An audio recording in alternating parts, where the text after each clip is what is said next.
श्रीमद भागवत महापुराणे स्कंद 3 अध्याय 23 कर्दम आणि देवहूती यांचा विहार। मैत्रेय म्हणाले, माता पिता निघून गेल्यानंतर पतीचे मनोगत ओळखण्यात कुशल साध्वी देवहूती श्री पार्वती ज्याप्रमाणे भगवान शंकराची सेवा करी त्याप्रमाणे कर्दमाची दररोज प्रेमपूर्वक सेवा करू लागली।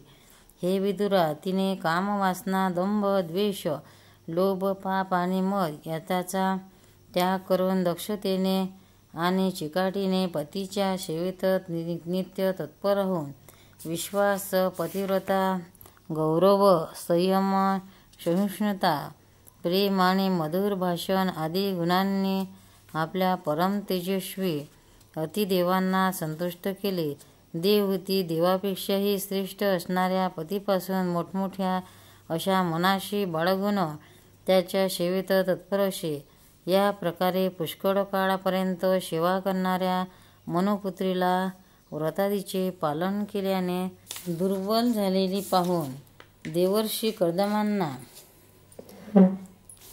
कळवळा आला आणि प्रेमाने सद्गदित झालेल्या वाणीने ते तिला म्हणाले।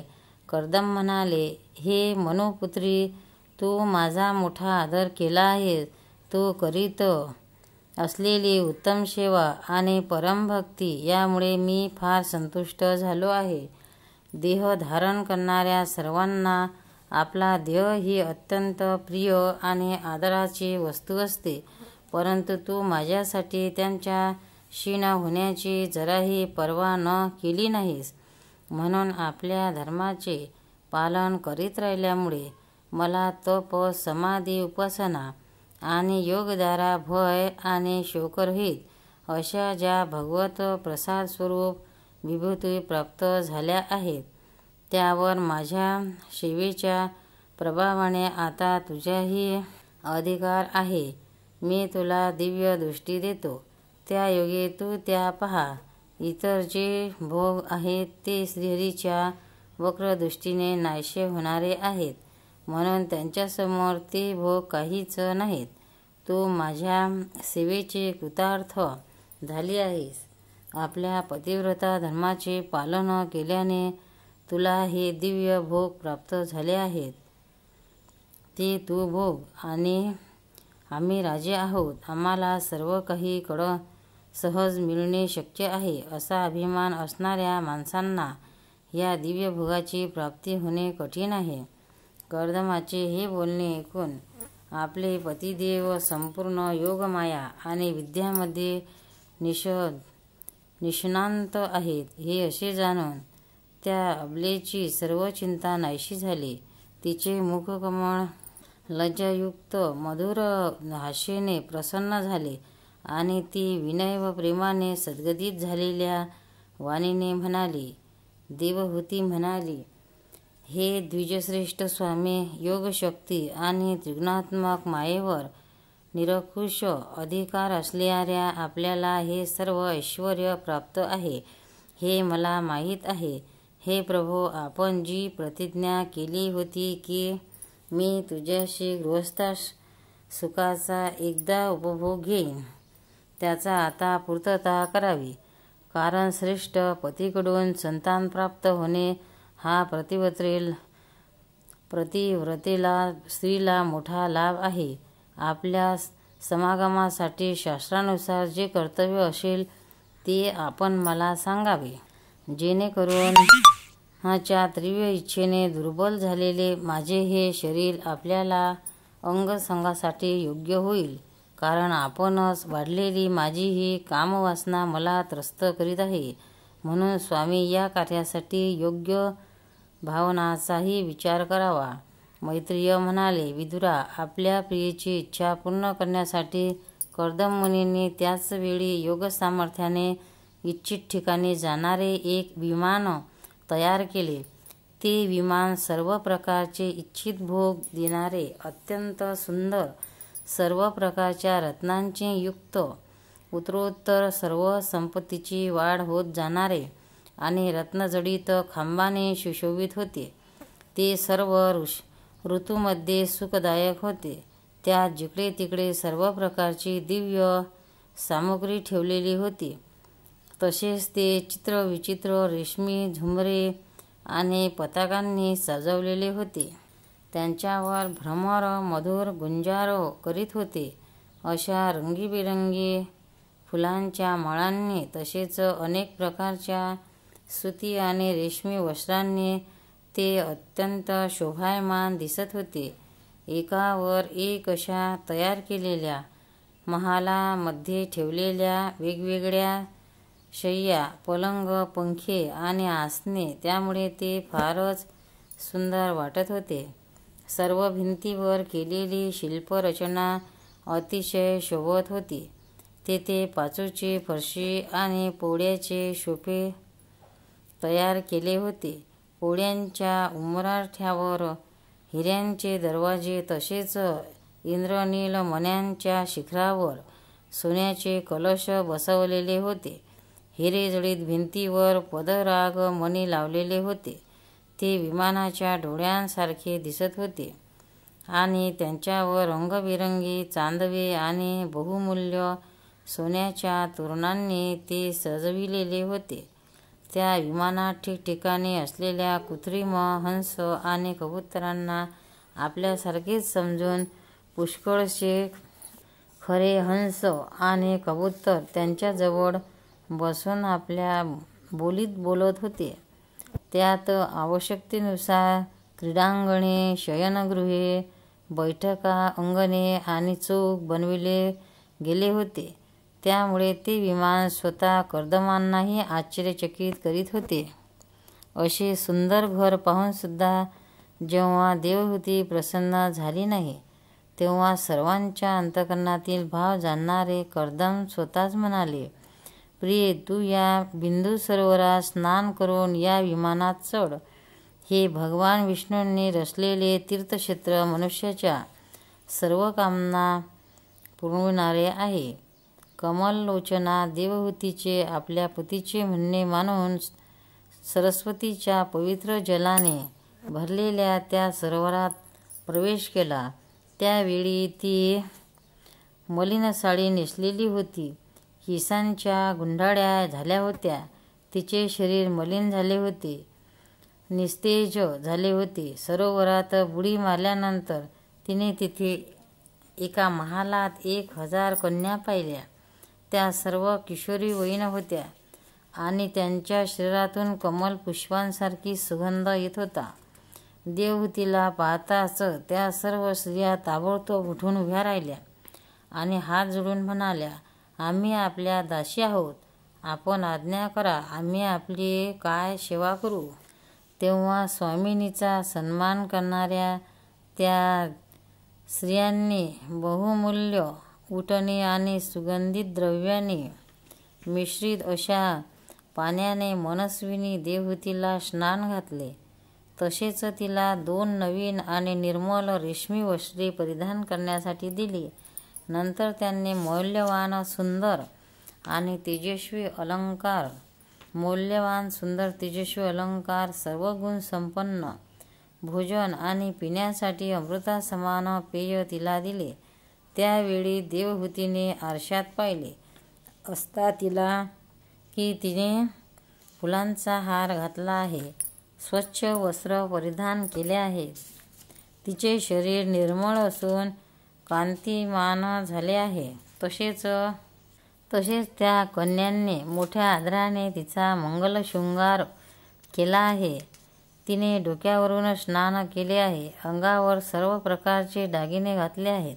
तसेच गळ्यात हार, हारामध्ये कंकणे आणि पायात झंकार करणारे सोन्याचे पैंजण आहेत. कमरेला सोन्याचा रत्नजडित कंबरपट्टा, गळ्यात बहुमूल्य रत्नहार आहेत आणि अंगाला कुंकुमादी मंगलद्रव्ये लावलेली आहेत.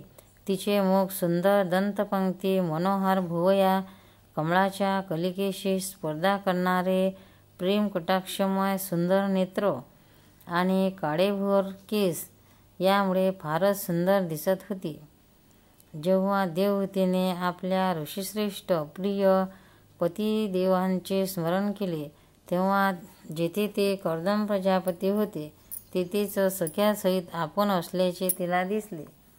त्यावेळी पतीसमोर हजारो स्त्रियांसह आपण असल्याचे पाहून आणि ते त्याचे योग्य सामर्थ्य पाहून देवहूतीला मोठे आश्चर्य वाटले. हे शत्रुंजय विदुरा, कर्दमाने जेव्हा पाहिले की स्नान केल्याने देवहूतीचे शरीर निर्मळ झाले असून पूर्वीसारखेच अपूर्व शोभेने संपन्न झाले आहे, तिचे सुंदर वक्षस्थळ चोळीने झाकले आहे, हजारो अप्सरा तिची सेवा करीत आहेत, तशीच उंची वस्त्र तिच्या शरीरावर शोभून दिसत आहेत, तेव्हा त्यांनी मोठ्या प्रेमाने तिला विमानात बसून घेतले. त्यावेळी आपल्या प्रियतमेवर अनुरक्त होऊन सुद्धा कर्दमांची महंता मन आणि इंद्रियावरील संयम कमी झाले नाही. अप्सरा त्यांची सेवा करीत होत्या.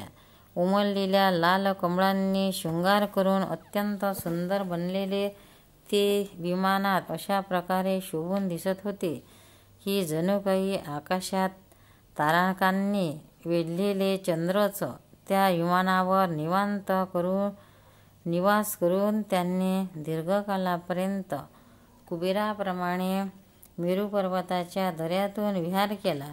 या दऱ्या 8 लोकपालांचा विहार भूमी आहेत.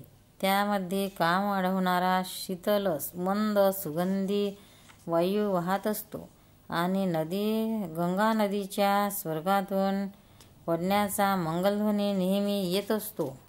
त्यावेळी सुद्धा दासींचा समुदाय त्यांच्या सेवेसाठी उपस्थित होता आणि सिद्धगण त्यांना वंदन करीत होते.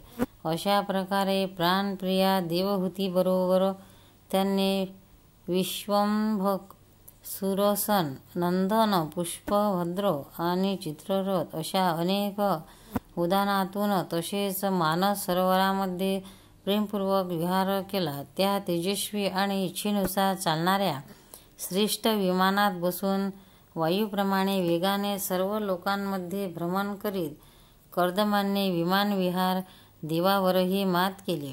त्यांनी भगवंताच्या भवभयहारी पवित्र चरणांचा आश्रय घेतला आहे. त्या धीर पुरुषांना कोणती वस्तू किंवा शक्ती दुर्लभ आहे. अशा प्रकारे महायोगी कर्दमांनी हे सर्व भूमंडल, जे दीप, वर्ष इत्यादींच्या विचित्र रचनेमुळे मोठे आश्चर्यमय असे वाटत होते, ते आपल्या प्रियेला दाखवून ते आपल्या आश्रमात परतले. नंतर त्यांनी स्वतःला 9 रूपात विभक्त करून रतिसुखासाठी अत्यंत उत्सुक अशा मनोकुमारी देवहूतीला आनंदित करीत तिच्याबरोबर पुष्कळ वर्षापर्यंत विहार केला. परंतु एवढा दीर्घ कालावधीसुद्धा एका मुहूर्ताप्रमाणे निघून गेला. त्या विमानातील रतिसुख वाढवणाऱ्या मोठ्या सुंदर शय्येचा आश्रय घेऊन आपला परम रूपवान प्रियतमाबरोबर राहिल्याने देवहूतीला एवढा दीर्घ काळ कधी गेला कळलाच नाही. अशा प्रत्येक कामनासक्त दाम्पत्याला तो काळ आपल्या योगबळाने शेकडो वर्षापर्यंत विहार करीत असताना सुद्धा अगदी थोड्या वेळाप्रमाणे निघून गेला. आत्मज्ञानी कर्दम सर्व प्रकारचे संकल्प जाणत होते, म्हणून देवहूती संतानप्राप्तीसाठी उत्सुक आहे असे पाहून तसेच भगवंताच्या आदेशाचे स्मरण करून त्यांनी आपल्या स्वरूपाचे 9 विभाग केले आणि कन्यांच्या उत्पत्तीसाठी एकाग्र चित्ताने अर्धांगरूपाने आपल्या पत्नीची भावना करून तिच्या गर्भात वीर्य स्थापन केले. त्यामुळे देवहूतीला एकाच वेळी 9 कन्या झाल्या. त्या सर्वांग सुंदर होत्या आणि त्यांच्या शरीरातून लाल कमलाच्या सुगंधासारखा सुगंध येत होता. यावेळी शुद्ध स्वभावाची सती देवहूतीने पाहिले की अगोदर केलेल्या प्रतिज्ञेनुसार तिचे पती संन्यासाश्रम ग्रहण करून वनामध्ये जाऊ इच्छितात, तेव्हा ती आपले अश्रू आवरून धरून शिवाय हास्यवदनाने, व्याकुळ आणि संतप्त हृदयाने हळुवारपणे आपल्या मधुरवाणीने बोलू लागली. त्यावेळी मान खाली घालून नखरूप मणिमंडित बोटांनी ती जमिनीवर उकरीत होती. देवहूती म्हणाली, भगवान, आपण जी प्रतिज्ञा केली होती ती पूर्ण केली, तरी सुद्धा मी आपल्याला शरण आले आहे. म्हणून आपण मला अभय द्या. ब्राह्मण या कन्यांसाठी सुयोग्य वर शोधावे आणि आपण वनात गेल्यानंतर माझा जन्म मरणरूप शोक दूर करण्यासाठी सुद्धा कोणाची तरी आवश्यकता आहे. प्रभू, आतापर्यंत परमात्म्याशी विन्मुख राहून माझा जो कालावधी इंद्रिय सुख भोगण्यात व्यतीत झाला तो निरर्थक गेला. आपल्या अतयुच्च प्रभावाला न जाणल्याने मी इंद्रियांच्या विषयात आसक्त राहिले आणि आपल्यावर प्रेम केले. तथापि आपण माझे संसार भय नाहीसे करावे. अज्ञानामुळे सत्पुरुषाशी केलेला संग संसार बंधनाला कारक होतो. तीच सत्पुरुषाची केलेली अनासक्त प्राप्त करून देतो. संसारात ज्या कर्मामुळे धन संपादन होत नाही, वैराग्य उत्पन्न होत नाही आणि भगवंताची सेवाही होत नाही, तो मनुष्य जिवंत असूनही मेल्याप्रमाणेच होय. मी खरोखरच भगवंताच्या मायेने पूर्णपणे फसले गेले, कारण आपल्यासारखा मुक्तिप्रदान करणारा पती प्राप्त होऊन सुद्धा मी संसार बंधनातून सुटण्याची इच्छा केली नाही.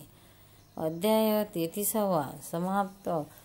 गोपाल कृष्ण भगवान की जय. भक्तांनो, व्हिडिओ आवडल्यास व्हिडिओला लाईक करा, शेअर करा, सबस्क्राईब करा. तसेच बाजूला असलेल्या बेलवर क्लिक करा, म्हणजे याच्यापुढील सर्व व्हिडिओ तुम्हाला सर्वात आधी मिळत जातील. जय श्री कृष्ण.